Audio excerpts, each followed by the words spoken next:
আল্লাহ 4টা কাজের কথা বলেছেন এই সূরার মধ্যে, ইল্লাল্লাযীনা আমানু ওয়া আমিলুস সলিহাত ওয়া তাওয়াসাউ বিল হক ওয়া তাওয়াসাউ বিস সবর।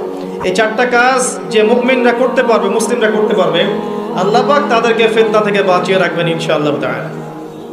1 নম্বর কাজ ঈমান। ঈমানের পিলার কয়টা? 3টা? 6টা? কয়টা? ইসলামের পিলার 5টা, ঈমানের পিলার কয়টা? 6টা।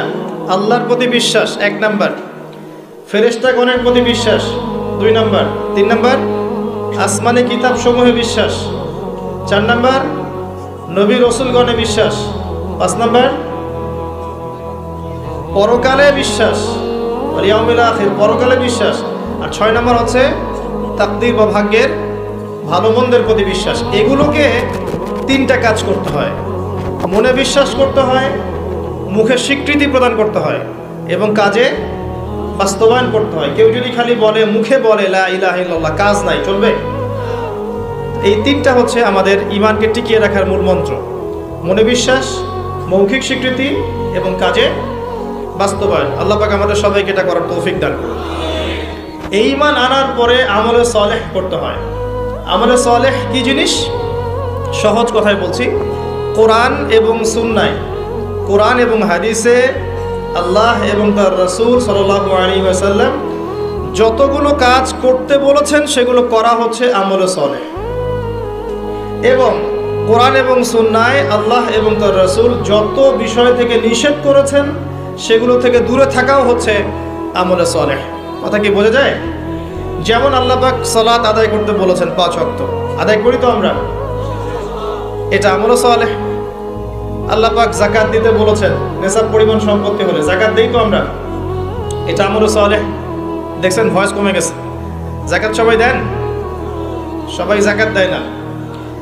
সবাই যদি যাকাত দিত, বাংলাদেশের যাদের যাকাত ফরজ হয়েছে এরা যদি সবাই ঠিকঠাক যাকাত দিত, অথবা যাকাত আদায় করা যেত সবার কাছ থেকে, বাংলাদেশের একটা মানুষ না খেয়ে মারা যেত না।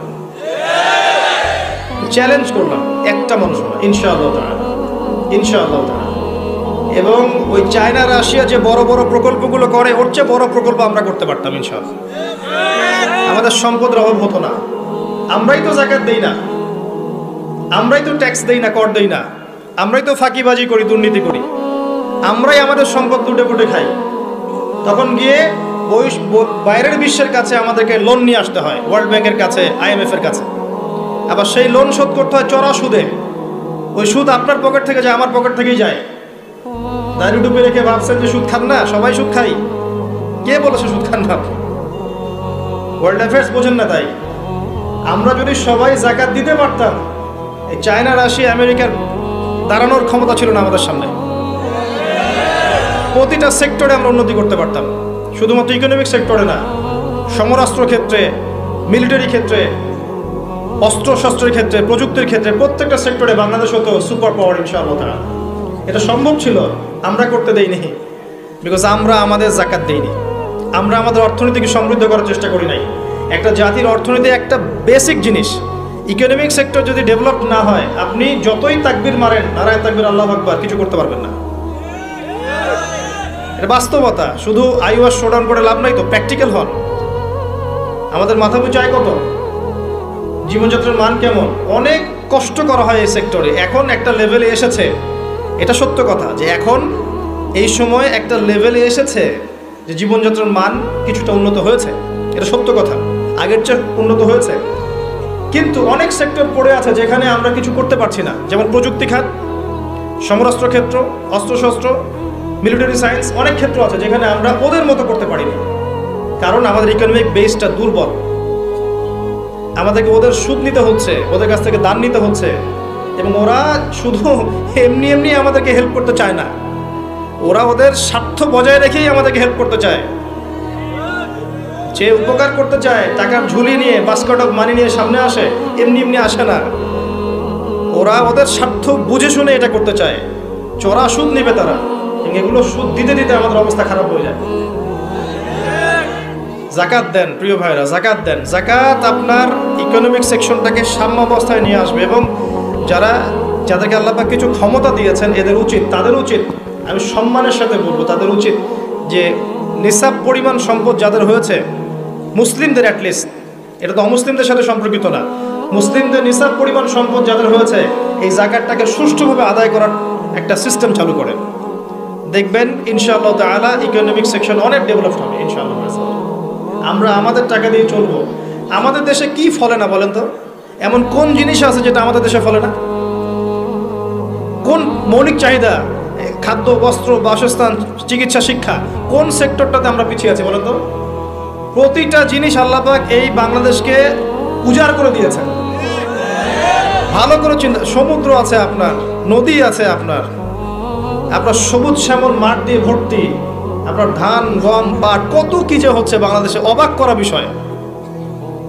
এই দেশের মাটিতে অনেক বড় বড় আল্লাহর ওলিরা এসেছিলেন জানেন, অনেক বড় বড় দোয়া করেছেন তারা দেশের জন্য, এই জায়গার জন্য। জায়গাটা এমনি এমনি তো সুজলা সফল হয়নি। আল্লাহর বান্দারা যখন এখানে তাওহীদে থাকবে, সুন্নতে থাকবে, ইসলামে থাকবে, আল্লাহ আসমান জমিনের বরকতের দরজা খুলে দেবেন ইনশাআল্লাহ। এখন পর্যন্ত এখানে বহু বরেণ্য ওলামা কেরাম আছেন, আল্লাহকে সেজদা করা মানুষের অভাব নাই, মানুষ ৫ ওয়াক্ত নামাজ পড়ে, মানুষের মধ্যে ইসলামের প্রেম আছে, মহব্বত আছে। রমজান মাসে তারা আরও বেশি মুসল্লি হয়ে যায়। অনেক দুর্বলতা আছে, কিন্তু আমাদের দেশের মানুষ ইসলামকে ভালোবাসে, ভালোবাসে না? কোরআনকে ভালোবাসে। আল্লাহ পাক রহমতের প্রতিটা দরজা খুলে দিয়েছেন দেশের জন্য। মাটি উর্বর, আপনার সাগর আছে, গ্যাস পাওয়া যাচ্ছে, কয়দিন পর তেল পাওয়া যাবে, আর অনেক কিছুই পাওয়া যাবে। যদি আমরা আমাদের ক্ষেত্রে সৎ হতাম, আমরা আমাদের সম্পদ কাজে লাগাতে পারতাম, যাকাত দিতাম ঠিকঠাক মতো, কেউ দুর্নীতি করতাম না, কোনো দেশের কাছে লোন নেওয়ার কোনো প্রয়োজন ছিল না আমাদের, আমরা আমাদের মতো করে চলতে পারতাম মাথা উঁচু করে। এখন এই ক্ষমতা আল্লাহ পাক যাদেরকে দিয়েছেন, তারা যদি এই বিষয়গুলোর দিকে চোখ দেন, এটাই সবে কল্যাণকর। এটা সবার দায়িত্ব নয়, যাদেরকে আল্লাহ পাক এই দায়িত্ব দিয়েছেন তাদের জন্য এই বিষয়গুলো। আমরা শুধু সর্বোচ্চ বিষয়গুলোকে বোঝানোর চেষ্টা করতে পারি বা মানুষকে দাওয়াত প্রদান করতে পারি, এতটুকু। আল্লাহ পাক আমাদেরকে বোঝার তৌফিক দান করুন। প্রতিটা ক্ষেত্রে আমরা উন্নতি করতে পারবো যদি আপনি সালাতে আসেন, যাকাতে আসেন, ইসলামে আসেন, কোরআন সুন্নাহে আসেন। কি বলছিলাম? ইমানের 6 পিলারে 3টা কাজ: মনে বিশ্বাস, মৌখিক স্বীকৃতি, কাজে বাস্তবায়ন, তারপরে আমলে সালেহ। প্রতিটা কাজ যা আল্লাহ এবং তার রাসূল করতে বলেছেন করলেই আমলে সালেহ।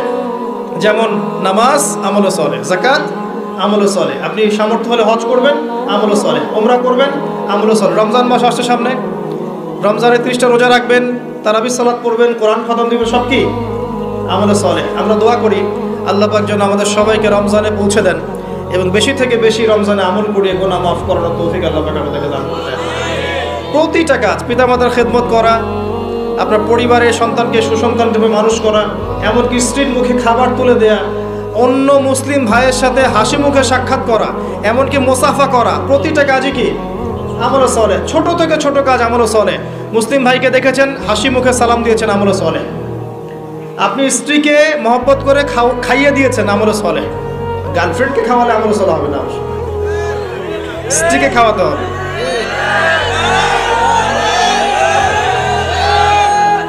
কথা কি বুঝতে পারছেন? আল্লাহর হালালে থাকেন, প্রতিটা কাজ আমলে সালেহ। আপনি বাথরুমে যাচ্ছেন, দোয়া পরে ঢুকলেন, দোয়া পরে বের হলেন, আমলে সালেহ।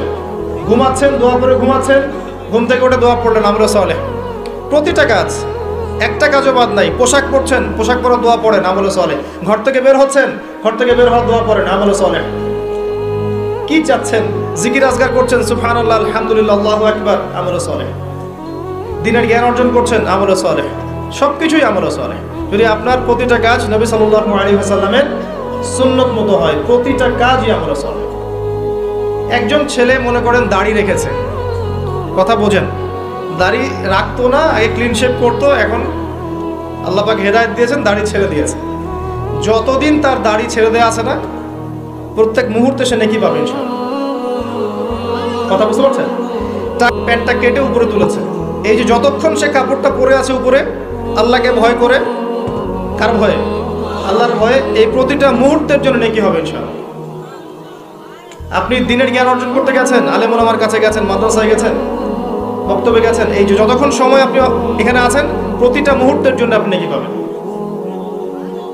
বিয়ে করেছেন আপনি চরিত্র হেফাজত করার জন্য, এই যে আপনি পরিবার চালানোর জন্যে কথা বলছিলাম, প্রতিটা কাজ যদি আপনি নবী সাল্লাল্লাহু আলাইহি ওয়াসাল্লামের সুন্নাহ মতো করেন, আমলে সালেহ হবে।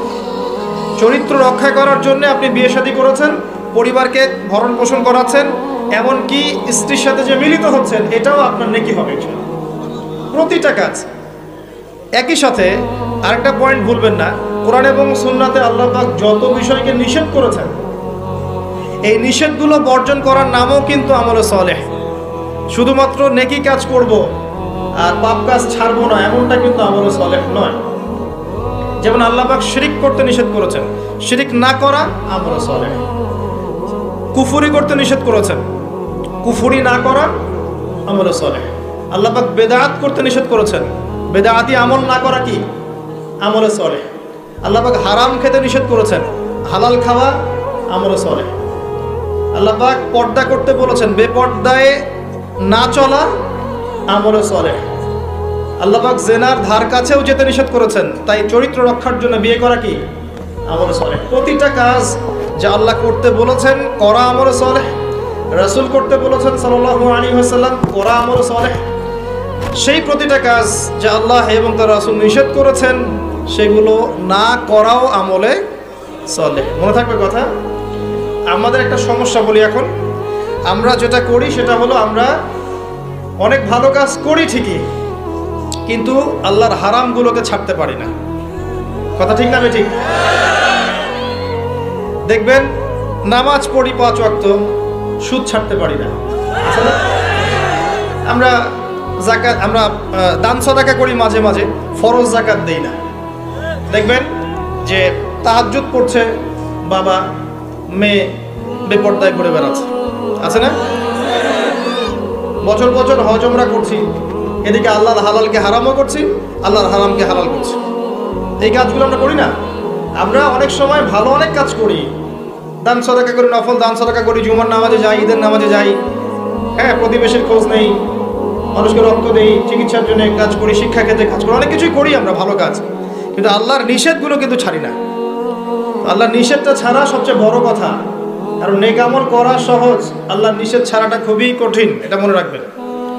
নেক আমল করা সহজ, আল্লাহর জন্য কিছু ছাড়া অনেক কঠিন, অনেক কঠিন। আল্লাহ পাক আমাদেরকে ছাড়ার তৌফিক দান করুন। এরপর আল্লাহ পাক বলেছেন ওয়াতাওয়াসাউ বিল হাক্কি ওয়াতাওয়াসাউ বিস সাবর।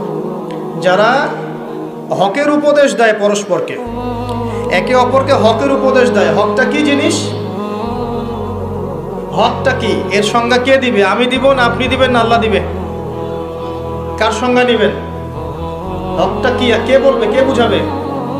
আল্লাহ বুঝাবেন। আল্লাহ বলছেন হকের সংজ্ঞা, সূরা কাহফ। আজকে জুমার রাত না? সূরা কাহফ অবশ্যই পড়বেন।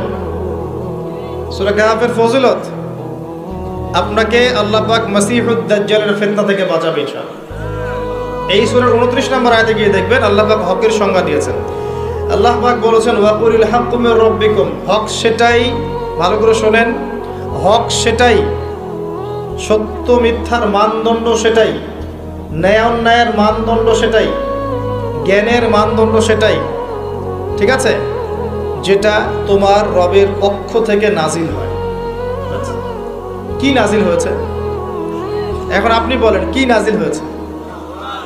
যখন তাওরাত নাজিল হয়েছিল ওটাই হক ছিল, ইনজিল নাজিল হয়েছে ওটাই হক ছিল, জাবুর নাজিল হয়েছে ওটাই হক ছিল। এখন কি আছে? কোরআন এবং এর ব্যাখ্যা হাদিস। কিয়ামত পর্যন্ত কি অন্য কোনো উৎস আসবে? অন্য কোনো নবী আসবেন? আর কোনো রাসূল আসবেন? গোলাম আহমেদ কাদিয়ানী যতই বলুক, সে কি নবী হয়ে যাবে? সুবহানাল্লাহ। মানুষ, কিছু মানুষ এখন তাদেরকেও নবী বলে গ্রহণ করছে, আর এটা কিয়ামতের সাইন। আমি অবাক হচ্ছি না, কারণ নবী সাল্লাল্লাহু আলাইহি ওয়াসাল্লাম বলেছেন কিয়ামতের আগে 30 জন ভণ্ড নবীর আগমন ঘটবে। কতজন? তার মধ্যে 4 জন হচ্ছে মহিলা, তার মধ্যে 4 জন কে?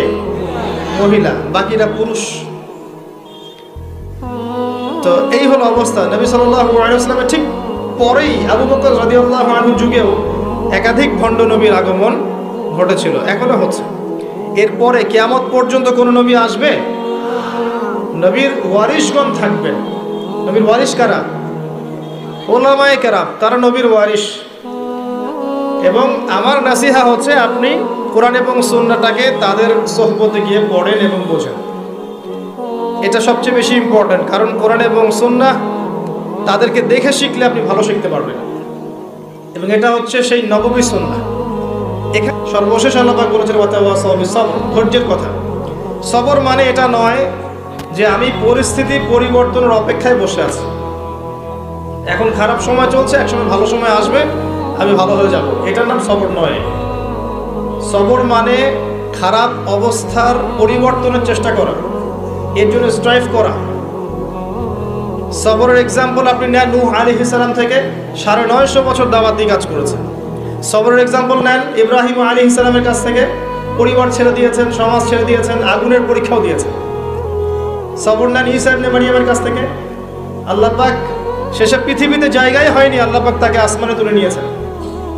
সবর দেখেন মুহাম্মদ সাল্লাল্লাহু আলাইহি ওয়াসাল্লামের 23 বছর নবী হওয়ার পরে কত যে নির্মম অত্যাচার তাকে সহ্য করতে হয়েছে আমাদের কল্পনার বাইরে।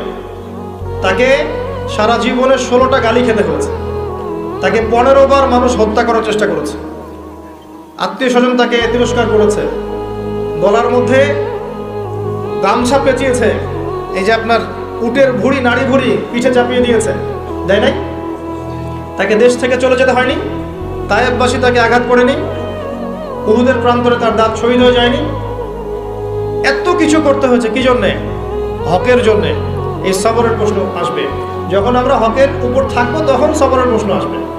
গোলালু মার্কা মুসলিম হলে তার সবরের প্রশ্ন আসছে না। কথা বুঝতে পারছেন না? যদি যে বিষয়গুলো নিয়ে কথা বললে বা যেগুলো করলে কোনো সমস্যা নাই, কেউ কিচ্ছু বলবে না, খাওয়ার পর মিষ্টি খাওয়া সুন্নত, তাই না? তাসবিহ তাহলিল করা সুন্নত, তারপরে খাওয়ার আগে বিসমিল্লাহ, খাওয়ার শেষে আলহামদুলিল্লাহ, বাথরুমে যাওয়ার আগে একটা দোয়া, বের হওয়ার সময় পরে একটা দোয়া। এই যে বিষয়গুলো আছে, যেগুলো ইসলামের চরম শত্রুর মুখের উপর বললেও তার কোনো সমস্যা নাই, তখন কোনো বাধার প্রশ্ন আসবে না। যখন আপনি কমপ্লিট ইসলামটাকে সমাজের সামনে উপস্থাপন করার চেষ্টা করবেন এবং এটার জন্য আপনি স্ট্রাইভ করবেন, তখন আপনার হকের পথে বাধা আসবে, তখন সবরের প্রশ্ন আসবে। এবং এই সবরের এক্সাম্পল আমরা নবীদের জীবন থেকে নিতে পারি, রাসূলুল্লাহ সাল্লাল্লাহু আলাইহি ওয়াসাল্লাম সাহাবায়ে কেরামের জীবনী থেকেও নিতে পারি। আল্লাহ পাক আমাদের সবাইকে তার দ্বীনের পথে হকপন্থী হওয়ার তৌফিক দান করুন এবং সবর করার তৌফিক দান করুন, আমিন। এই সূরাটা যথেষ্ট একজন মানুষের শেষ করার জন্যে, তার নফসের যত খারাপ খয়সাত আছে এগুলোকে দমন করে আল্লাহর সান্নিধ্য লাভ করার জন্য এই একটা সূরা যথেষ্ট। আমি অনেক লম্বা আলোচনা আজকে করলাম না, শুধুমাত্র মৌলিক কিছু কথা বলছি যে আল্লাহ পাক আমাদেরকে পরকালে উদ্ধারের জন্য এবং দুনিয়াতে সফল হওয়ার জন্য এই সূরার মধ্যে 4টা কাজের কথা বলেছে। আমার সাথে একবার বলেন, প্রথম কাজটা কি? ঈমান। ঈমানের পিলার কয়টা? 6টা। মনে থাকবে? এই 6টাকে কি করতে হবে? মনে বিশ্বাস, মুখে স্বীকৃতি, কাজে বাস্তবায়ন। এরপরে আসবে আমলে সালেহ। আমলে সালেহ কাকে বলে? আল্লাহ এবং তার রাসূলের সমস্ত আদেশ মানা কি? আমলে সালেহ। তার সমস্ত নিষেধ বর্জন করা কি? ঈমান। আমলে সালেহের সাথে লাগবে হকের দাওয়াত। হক কোনটা? যেটা বলেন আল্লাহর পক্ষ থেকে নাজিল হয়েছে, আল্লাহর ওয়াহি। আল্লাহর ওয়াহি এখন কি? কোরআন এবং সুন্নাহ। এই কোরআন সুন্নাহকে আপনি নিজে আমল করবেন, পরিবারে আমল করাবেন, চেষ্টা করবেন সমাজে বাস্তবায়ন করার। আল্লাহ আপনাকে যেখানে সামর্থ্য দিয়েছেন সেখানে আপনি করবেন, আল্লাহ পাক তৌফিক দান করুন। এবং এই হকের পথে চলতে গেলে আপনার বাধা আসবে, তখন আপনাকে সবরের প্রশ্ন আসবে। এবার আপনি সবর করবেন নূহ আলাইহিস সালামের মতো, ইব্রাহিম আলাইহিস সালামের মতো, মুসা ঈসা আলাইহিস সালাম তাদের মতো, মুহাম্মদ সাল্লাল্লাহু আলাইহি ওয়াসাল্লাম তার সাহাবায়ে কেরাম রাদিয়াল্লাহু আনহুম আজমাইন তাদের মতো। আল্লাহ পাক আমাদের সবাইকে এই 4টা গুণাবলী অর্জন করার তৌফিক ইনায়াত করুন, আমিন। আমাদের আরও বড় উলামায়ে কেরাম আছেন যারা আলোচনা করবেন, এবং আমি আরেকটা জায়গায় যাওয়ার কথা আছে, এই জন্য আমি আলোচনা আজকে সংক্ষিপ্ত করছি, গুটিয়ে নিচ্ছি।